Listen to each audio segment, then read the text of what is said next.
Forget it. Whatever it is that you were doing or thinking about just now, forget that. Toybox Turbos is a glorious little game, and you should immediately find a way to play it. Ooh, what ho chaps, I'm MagicalMike, and recently I played through this little gem of a game. Alright though, maybe I was exaggerating just a wee bit there. It's not like you need to drop everything by any means, but it is a fantastically surprising find.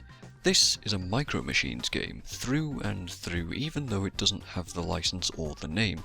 If you've ever played a classic Micro Machines game before, you already know what you're in for. In the distance I hear two things. On one side a group of pained moans of agony and misery, and on the other side delighted yelps of joy, but both having one thing in common: the nostalgia we share for times we had playing these games with friends. But let me back up a bit. Those of you that know what I'm talking about, you guys know, and you're already sold, right? But for the rest of you guys, I'll talk a little bit about the game and explain why I enjoyed it so much. Toybox Turbos, just like the older Micro Machines games, is a top-down racer where you take control of a tiny toy vehicle and take them for a mad dash around various uniquely fun circuits. What makes them particularly unique is the scale of everything. The circuits are built around tables in different environments. So there's a school setting with desks and pencils and chemistry sets, magnets and electrical hazards and things. There's a children's toy train set, a dinosaur themed set, a marble run with books and board games as obstacles and ramps, and my favourites are the kitchen sink and breakfast table sets, with goopy liquid spills to slow you down, and soap suds that make you lose control around corners, and Cheerios to crash into. Yes, Cheerios. Other breakfast cereals are available. The toy cars themselves are probably about an inch long, so it makes a lot of sense that these tracks are set in such normal places, the sort of mad stuff you might have come up with as a kid building a racetrack, though there is something to be said about the absolute mess that everywhere is. Anyone that leaves pretzels, cans of pop, darts, pool balls, triangles, a playing card house and draws chalk all over a pool table just has a lack of respect.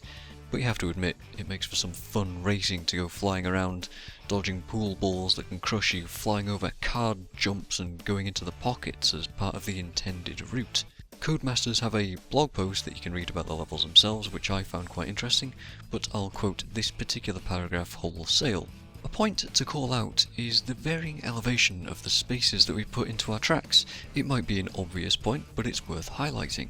A slight transition in elevation changes the feel of the track massively. It immediately adds an interest to the environment, even if the basic footprint of the track was a good route to race in the first place. Add in a drop or a jump, and even if it's a relatively safe one, it feels infinitely more exciting, from the anticipation of the jump and lining up for it, to the time spent mid-air jostling for position, and then the landing itself. And let's face it, toys flying through the air is just cool. And they're not wrong, it is cool. You really do jostle around with the other racers in mid-air, and it's that little lack of control that occasionally adds to the chaos of the game. It feels good when you're driving around without distractions.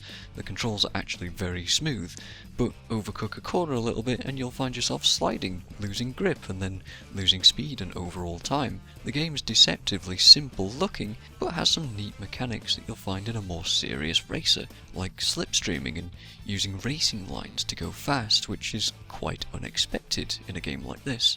I will say that it's a short game though. It took me about 3 hours to beat the single player objectives, but it's fair and you can replay them as much as you'd like. There is a local multiplayer which is guaranteed to make and break friendships in that oh so special way that games like this do, and an online mode that's unfortunately pretty dead right now since the game released in 2014.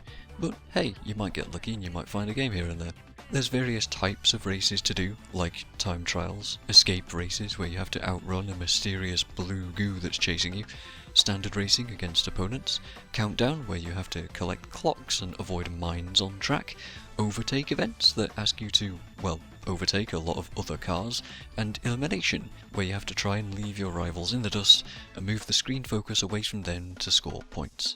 Various weapons can help you do that as well, the boost being a huge liability in my experience, but amazing when it pays off, and the massive wooden mallet being my absolute favourite thing to smash other cars to bits with. A very silly but also very satisfying squeak. All that and unlocking and collecting the 35 vehicles in the game is all quite reasonable. I was able to buy each and every one of them without any sort of grind, just by playing casually. And I didn't even talk about the music. Man, it's just so jaunty, totally fitting, and it never got old even just a little bit.